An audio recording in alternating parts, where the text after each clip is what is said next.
Hi, Lara. Welcome. Oh, thank you for having me. So, Lara Holloway is she is a clinician. I'm losing my words already, but she's got a very interesting background. So, Lara, I'm so excited that we've been able to connect, and especially to talk about this situation when it comes to the restrictions on birthing mothers over the course of this pandemic. So, Mhm. just before we get started, would you mind just sharing a bit about yourself, your practice, your area of interest? Yeah, thank you. So, I have been working as a social worker and a therapist for the past 7 or 8 years now. And I think my own experiences and interests have led me to focus more and more on working with women and women's experiences, and especially experiences around trauma and gendered trauma, and of course, now birth trauma. Um, in the last year, I've been training to be a doula, and a big part of that has also been, I think it came from working with clients who over and over again were talking about this traumatic experiences of birth or early motherhood, and wanting to not only work with them as a clinician, but also be more on the front lines, as it were, to work with them in the actual experience. And Hmm. so, yeah. Before I met you, I didn't know the difference between a doula and a midwife. Just Yeah, wondering if you'd be able to spell that out. yeah, so a midwife is a healthcare professional who specializes in birth, or whose practice is birth. So with a midwife, usually it's women, but uh, any midwife is there to make sure that both the baby and the birthing person are healthy, and that the delivery happens. Um, Whereas a doula does not take on any medical role. The doula is there for the birthing person, for to make sure that they feel supported emotionally, to provide some physical comforts in terms of counter pressure and pain relief in that way, and also if they have a partner with them, to help that partner support them through the birth experience. And so it's kind of like, if everyone's focused from the waist down on the person giving birth, the doula is there to connect with that person eye to eye, and make sure that they're doing okay. Wow. I have read some accounts of doulas really having to go to bat for Yeah. those people, because you're right. A lot of times it seems like maybe it's just our healthcare setup, or the focus is always on the baby, but not so much about the well-being of the mother.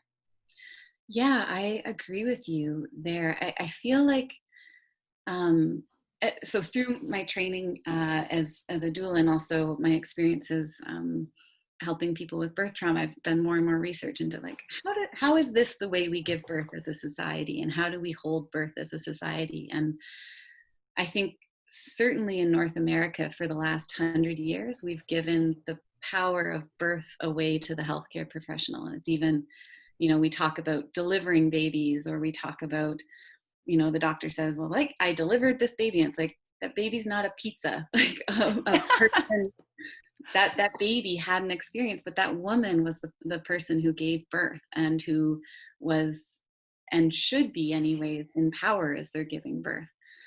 And so I think a lot of the times we've started to medicalize something, or treat it as if, to treat birth as if it's something that's going wrong and always needs to be monitored because it's going wrong. Whereas, we don't, I think there's a lot of potential to treat it as a really powerful experience that isn't wrong. It's exactly right. And we're capable of giving birth. Hmm. And it should sort of be seen that way, shouldn't it? Because it's been, I mean, this is kind of what we're built to do. I mean, Yes. granted, our human bodies are not not very helpful about the whole birthing process because our No. brains are so big and And we walk upright, and that has its own kind of bearing on the pelvis. And I also know it can be really triggering to hear the words that we are able to do this. For anyone who's had a birth that ended up being a cesarean, or ended up going in a different direction, to hear that, like, oh, but I was able, like, I'm supposed to be capable, and somehow that the implication there would be that they failed. And I just want to cut that off, that that's not at all what's meant by birthing in power. I think that a lot of times what isn't realized is that if we center women, and if we make birth about supporting the person who's giving birth, um, we can make sure that that process is something that they feel like they are always in charge of the decision making around, and can make uh, strong decisions that work for them around. And I'm not Mhm. going to sit here in any judgment about what any of those decisions would be.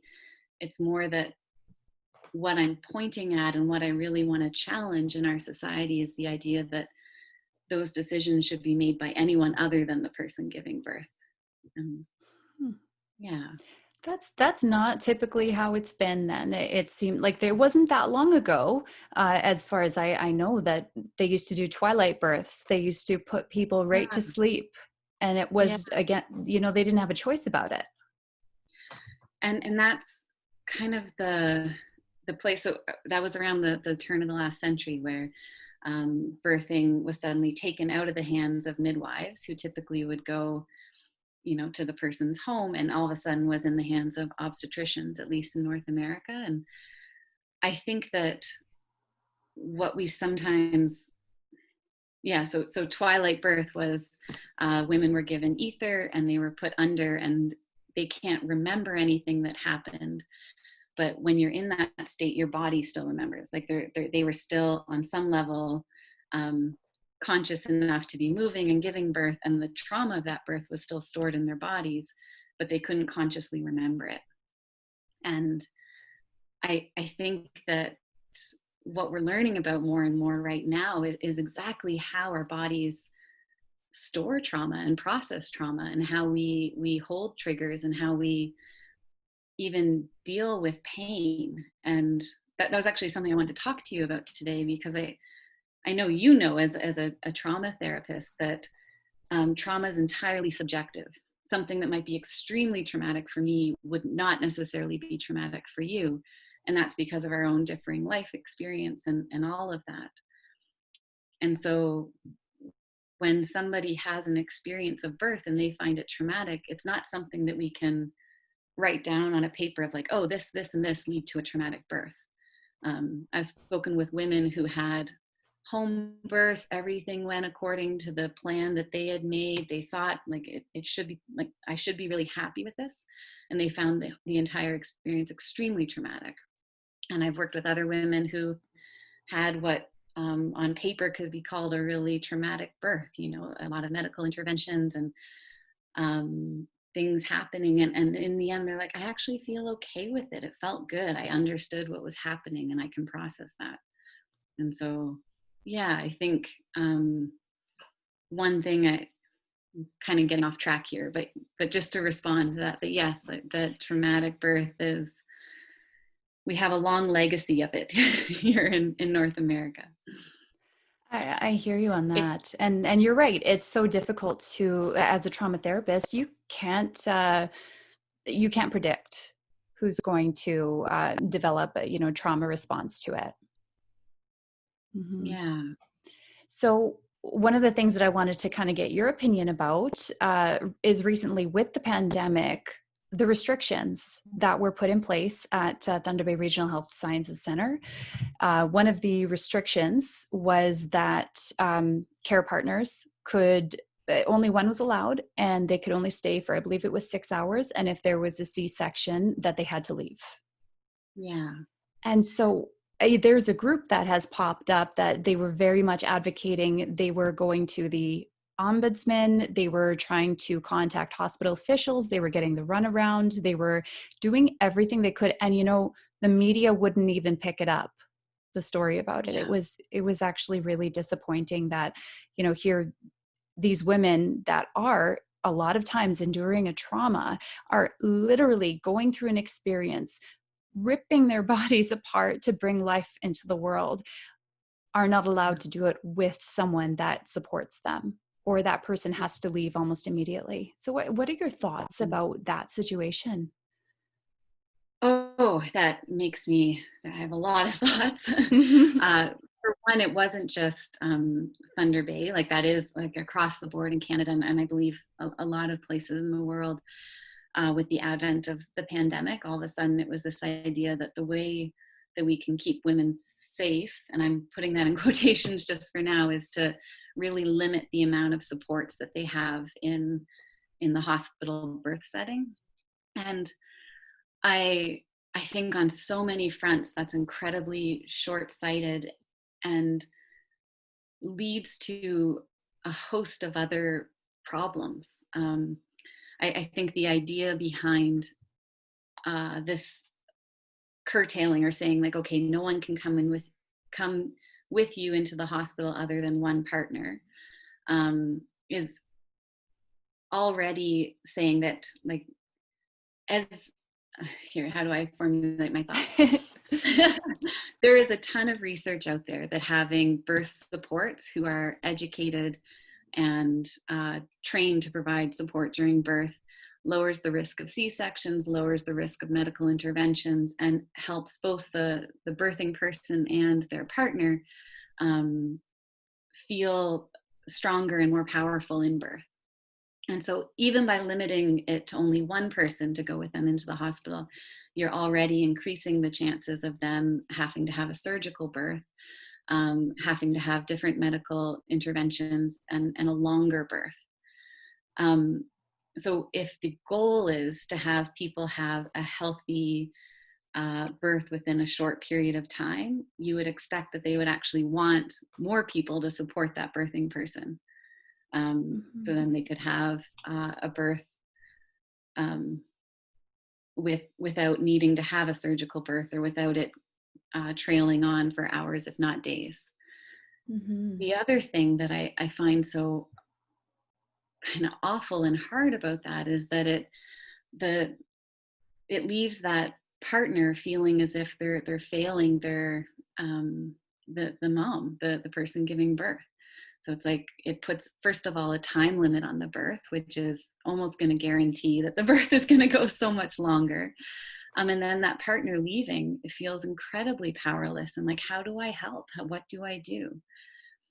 And then having it be that they aren't allowed in during a cesarean at all, that starts to get into areas of consent. Like, how do we, if you're during a cesarean, often that partner is the one who's standing by the mom's head, telling them what's going on, telling them that it's going to be okay, letting them know what's happening in the room, because that woman is flat on her back, strapped down with drugs, meaning that she can't move half her body. That is an incredibly powerless position to be in. And to all of a sudden say that now she needs to go through that completely alone, without anybody that she knows standing by helping her through that during a pandemic when everything feels terrifying, but especially hospitals. Like we are setting women up for trauma, and we are setting their partners up for trauma. And I just don't see how that's going to help in the health of our future generations or any of it. Mm-hmm. That really, that kind of gave me goosebumps a little bit because I hadn't heard anyone speak about what is the impact on the partner. And obviously I've got a couple of friends actually right now. They just gave birth within a couple of days of each other, and one of them, they were so looking forward to the father being there, because for the birth of their other children, he was not able to. He was working out of town, he was in school, they wouldn't let him leave. And so now this one, they really were looking forward to being together. And yeah, it just kind of leaves you feeling so powerless, especially then too. When I had my son, we were in the hospital for 5 days because he had jaundice. And so, and even then I didn't have a lot of support, and there wasn't a pandemic going on. And those were the most depressing 5 days of my life. Of course they were. That's so hard. And I think that also speaks to a whole other thing that I would advocate or say, that I don't necessarily think hospitals are the place where people need to be giving birth. I think that, and I don't mean that people should only be giving birth through midwives or anything like that. I just mean that if hospitals are the epicenter of where we bring everyone who is going through some kind of illness or disease or other health scare, that's not necessarily the environment or the place where we need to be bringing people who are as open and opening as people giving birth. Like we, in larger centers, they're starting to create birth centers or places where, you know, it's, if you still choose to have medical interventions, you can have those, you can be followed by an obstetrician, but you're not going to the place where we're also having everybody who's struggling with COVID, or everyone who's on going through renal failure or anything like that. The fact that you would be for 5 days in a place where you're just listening to alarms and codes and nurses coming in at all hours to check on your blood pressure and make sure you're, you know, like all of this is really hard and not necessarily healing for you, your partner, or your baby.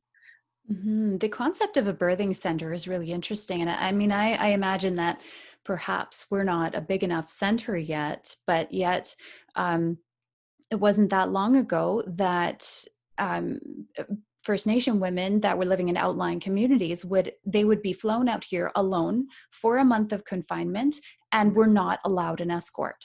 So, you know, sometimes it's your first baby. And I had a client that had a stillbirth. And so after that stillbirth, that's when they flew her mother out. And she was here alone for that. And they just recently changed that. I think it was last year, maybe the year before, they finally started allowing an escort for that month of confinement. But just why is that? Why is that, you know, a laboring person doesn't have the, you know, the same rights sometimes as other people that are going through, you know, critical health issues? Mm-hmm. Like, why is that?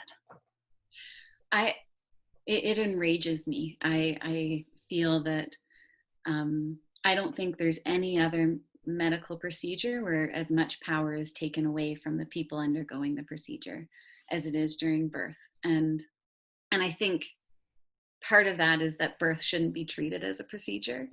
But another part of it is I think there's a huge embedded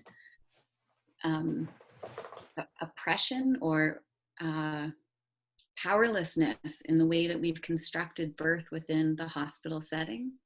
And it's this idea that a doctor knows best and doesn't need to check in with the person whose body it is to make sure that they're okay with what's going to happen. And I think it's easy to say that, yes, we're doing this because we need the baby to survive. But I also think that no one in the world is going to be more a stronger protector and somebody more concerned about the life of that baby than the mom whose body the baby is coming out of. So if we can just assume that everyone in that room is, yes, there because they want everyone to survive, we still need to check in with that person and say, here are your options. Like that's informed consent. We do it as therapists. Doctors are trained in it. Dentists are trained in it. Everyone in the medical field knows about informed consent, but I feel like in birth it's often overlooked. And things are happening fast that don't necessarily need to happen fast. And for an example, a friend of mine who recently gave birth had talked extensively with her obstetrician about the fact that she, you know, unless something were to go wrong, she intended to have a non-medicated birth. And yet she has talked to me extensively because it was traumatic for her about the second she entered the hospital, she was routinely pushed into and asked, like, why aren't you accepting any medication? Why aren't you accepting any medication? And this is a woman who, she works as a lawyer. She is a strong advocate for herself. She could continue to like return to her power and say, look, I don't want any interventions right now. I'm doing okay. But this is somebody who's used to pushing back against other professionals. Why are we not more concerned about the fact that for a lot of women going into the hospital giving birth, this is an extremely scary time, and the quote unquote experts in the room have a lot more power than her. And anything they say, they need to be making sure that she realizes all of her options and not bullying her into doing something that if she had more time and more information to think about it, she might make a different decision. Mhm.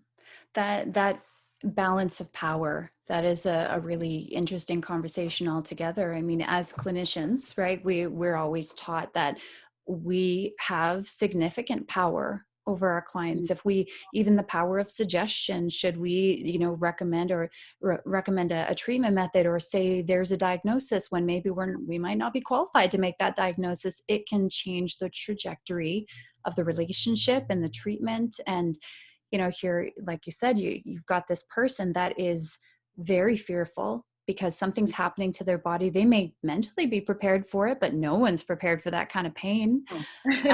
I distinctly remember saying, because they asked me about drugs too, and I said, I'm going to do my best, but I'm not going to be a hero. Well, you know how quickly that willpower goes bye-bye out the window. And not even necessarily, like, you get to make your choices. Like, Yeah. you made the best choices for you, and you were like, actually, this is pain that isn't helpful for me. I would like a medical intervention here and to feel differently in this moment. But Mhm. that's a very different decision than a nurse standing over you saying, or a doctor standing over you saying, you don't have to be a hero, you should just take the medication. What are you trying to prove? What are you trying to prove? Like, it's Right. like that erodes any kind of trust with yourself and your own decisions. And so Hmm. I think that all too often within the birth world, it's kind of pitted as these quote unquote natural mothers, like, oh, I'm going to do it, I'm going to be strong. And then quote unquote people are like, oh, give me the epidural. And this is not a battle or a one way's better. It's that every woman gets to choose that for herself. Every birthing person gets to choose that for themselves. And if they're bullied into any decision, then that's power taken away from them. And that's power they need to birth with. That's not power that should be taken from them. And I imagine too, that's where the doula and even a midwife will really make a difference, because there's a difference in the way that we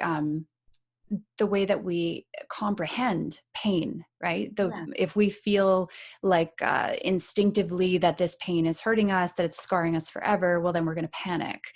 But if it's purposeful pain, if we understand it differently, I mean, wouldn't that kind of play into the role that you would play in that scenario as well? 100%. And I think that's um, that entire idea is the reason why doulas are so effective. And that returning of somebody, like, I'm sure everyone's been in that scenario where you have something happen, you're like, I don't think I can survive this. And then even just having somebody come and be like, hey, you got this is okay. Like, whether it's anxiety, whether it's fear, whether it's pain, and you can just kind of take that breath and return to the fact that, yes, I can be big enough for this moment, I can survive this moment. And in birth, the idea of pain without purpose versus pain with purpose is so apt, because if we think about pain as something that is just, we're just suffering with it, it's just never going to end, there's no point to it, then of course we want to do anything possible to be out of that moment. We're going to tense, we're going to be like, I can't handle this.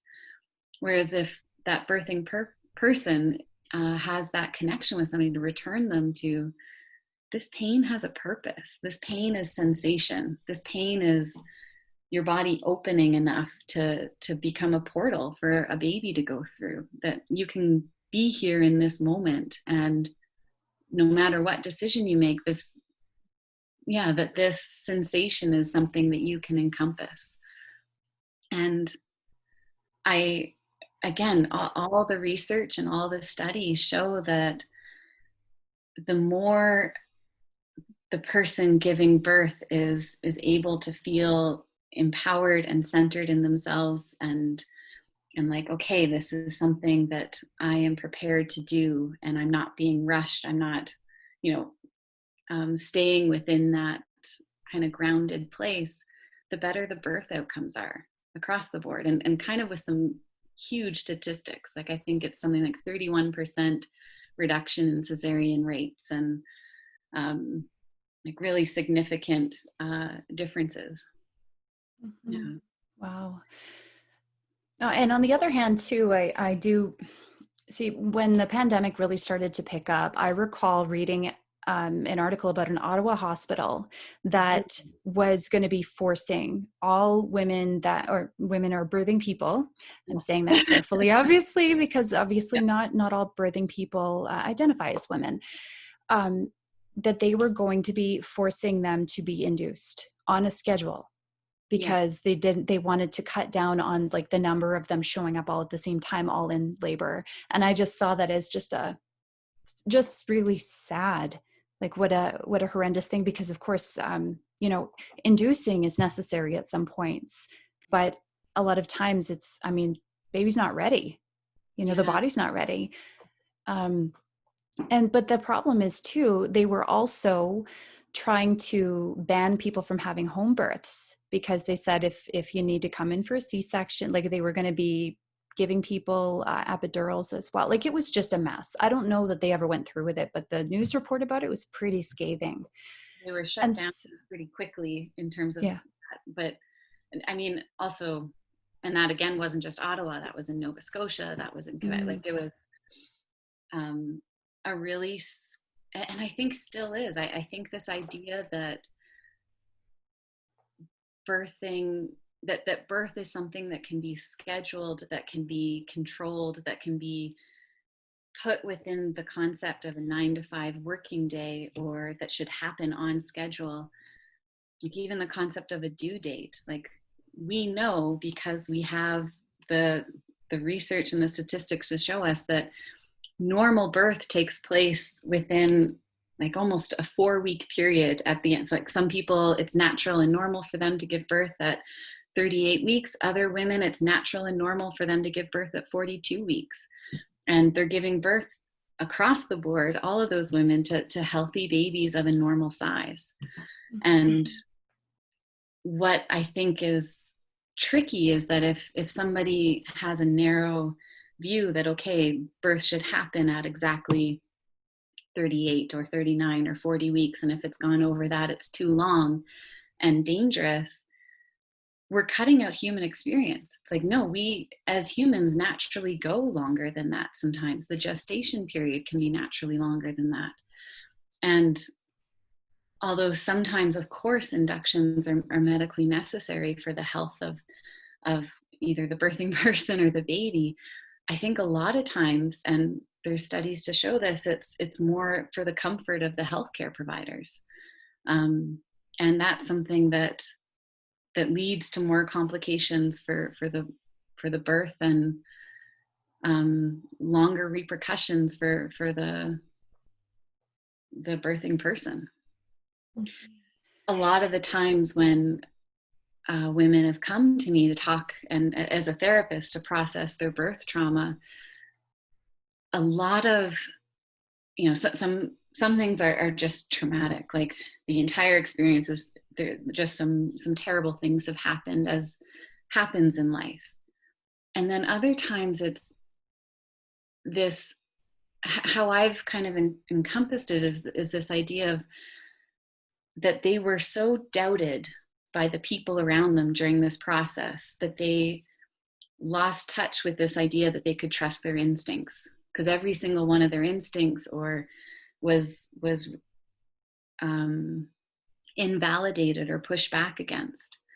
And if we think of birth as one of those incredibly powerful times during your life, that it's a transition, it's a transformation, it's also the time when you are the most open and susceptible to influence. And in cultures across the world, that's really treated with a lot of tenderness, that okay, women and birthing people have to open up so much, we need to make sure that their environments are really safe, because they're vulnerable during that time. And then as they close down postpartum, it's like a tightening and a wrapping, and we keep them and we cocoon them and we treat them with safety.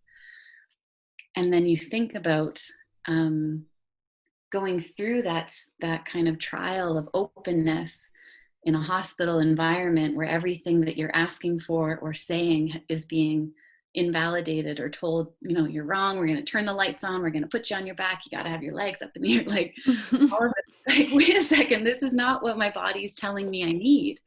Like maybe your body's saying that you need to be on all fours with the lights down, or holding your partner, or having your family around you, or like having your other children around you, or any of these things. That those are instincts we need to honor.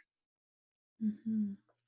Wow. Yeah. And from a mental health perspective, when someone's power is taken away like that, what are some of the ramifications, some of the consequences that you see, and how do you treat that?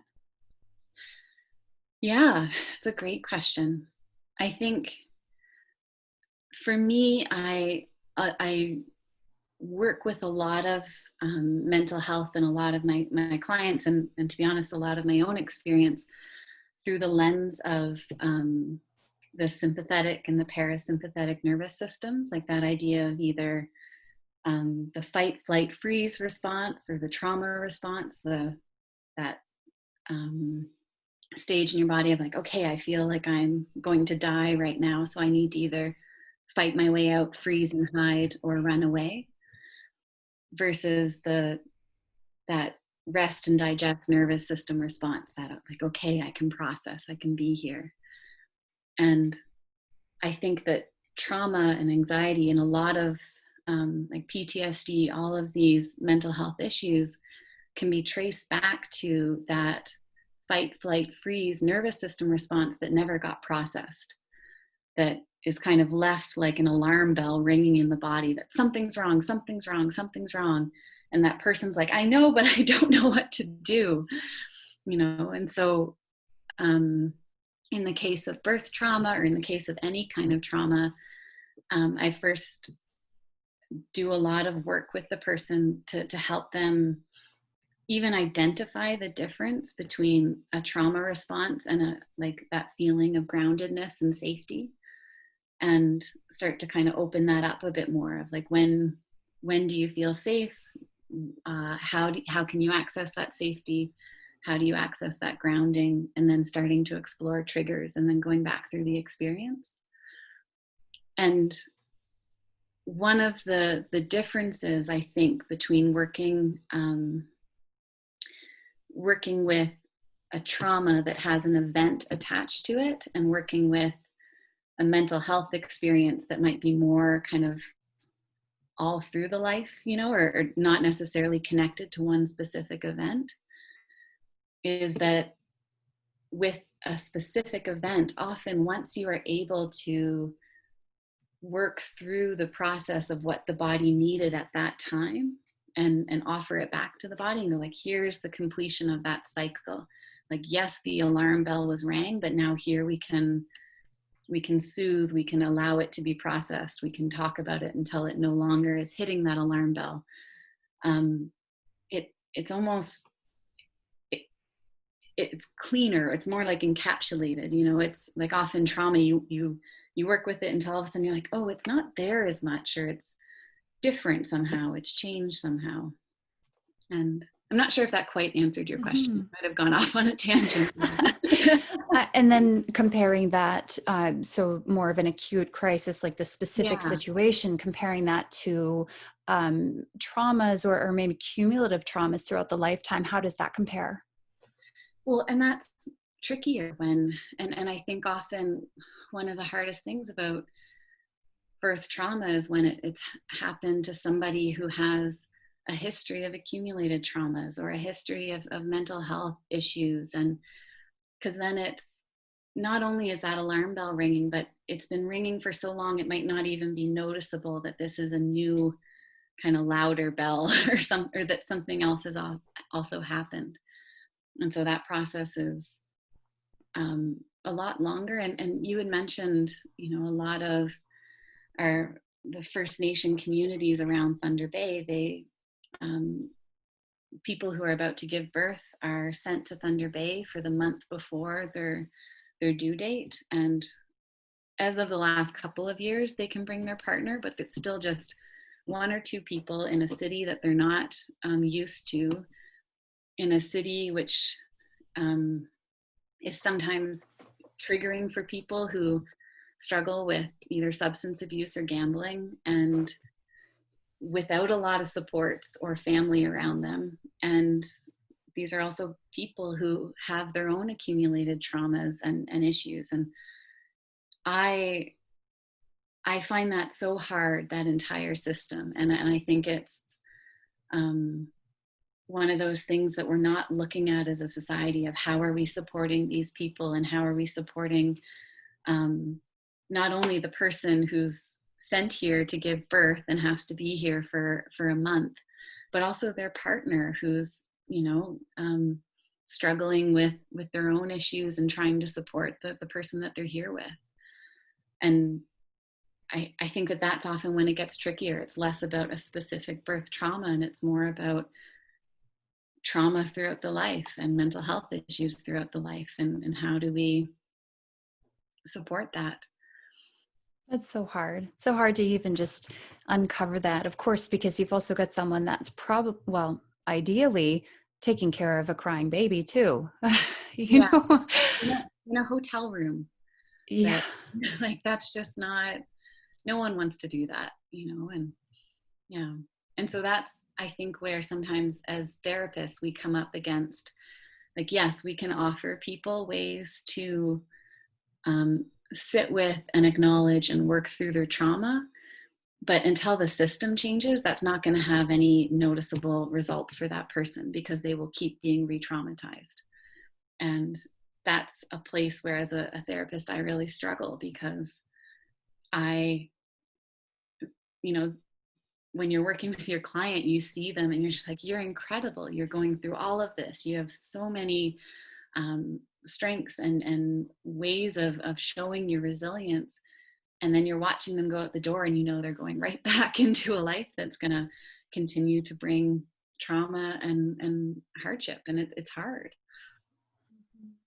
That's why a lot of the times you'll see clients that have these cumulative traumas and they have this incredible ability to compartmentalize, Yeah. but then they feel bad about it. Oh, yeah, I'm just bottling it up. And I'll say, no, and this is what helped you survive. This is great. When the time is right, we unpack. Yeah. Oh, Mhm. 100% that. Yeah. Mhm. So this is a really big topic. Obviously, there's so many potential solutions, but it has to be changed on such a, like, almost a societal lens. The whole society and our belief and understanding around birth needs to change, it sounds like. Yeah. I think so. And I think that I I really wish that it could be moved away from this idea that, like, women having to choose a certain kind of path and being like, okay, either I can choose a hospital path or an at-home path, and the differences between those two, and for it to instead be looked at as something that, like, we as a society are supporting people giving birth and that they are the experts in their own birth. They get to be the ones making the decisions right up until the moment and after, in terms of asking for what they need and getting the supports that they need. And Mhm. I think that has to include having people with them if they're in the hospital setting giving birth, um, not only their partner, but also doulas or other family members to support them. And that we, by taking that right away, that I see that as a human rights violation. Like that, there's no, that just starts to get so heavy and so hard and so traumatic. And I really struggle to understand how that's seen as promoting health in a pandemic, when, if anything, all the research shows that it'll only increase hospital times, increase the likelihood of a cesarean, and increase follow-up, like the need for follow-up care. Mhm. So yeah, I struggle with that a lot. I hear you on that. So you are providing sessions online. This is definitely your area of interest. You also do ceramics on the side. Where can people follow you and find you? So yeah, I am currently available for bookings through Kelly Mental Health, in terms of online, either by phone or video counseling. And then my ceramics business is called Sweet Earth Ceramics, and I'm primarily on Instagram as Sweeter Ceramics, or online in that way. And that's kind of my two. Yeah, I'm all about mental health and pottery. Absolutely. You know, it makes so much sense too, because mental health is like this constant work in progress, constantly getting people a little bit further, a little bit further. But if you have the opportunity to make something and it's real and you can hold it in your hand, that's beautiful. Yeah. That's why I like renovations. Exactly. You mud walls and yeah. There we go. All right. Well, thank you so much for joining me, and I'm sure we'll be able to talk again. There's a whole series of things about this particular topic Yeah. I'd love to talk to you A about. lot of ways we can dive in. Yeah. Absolutely. Okay. Take care. Thank you. Thank you. Bye. Bye.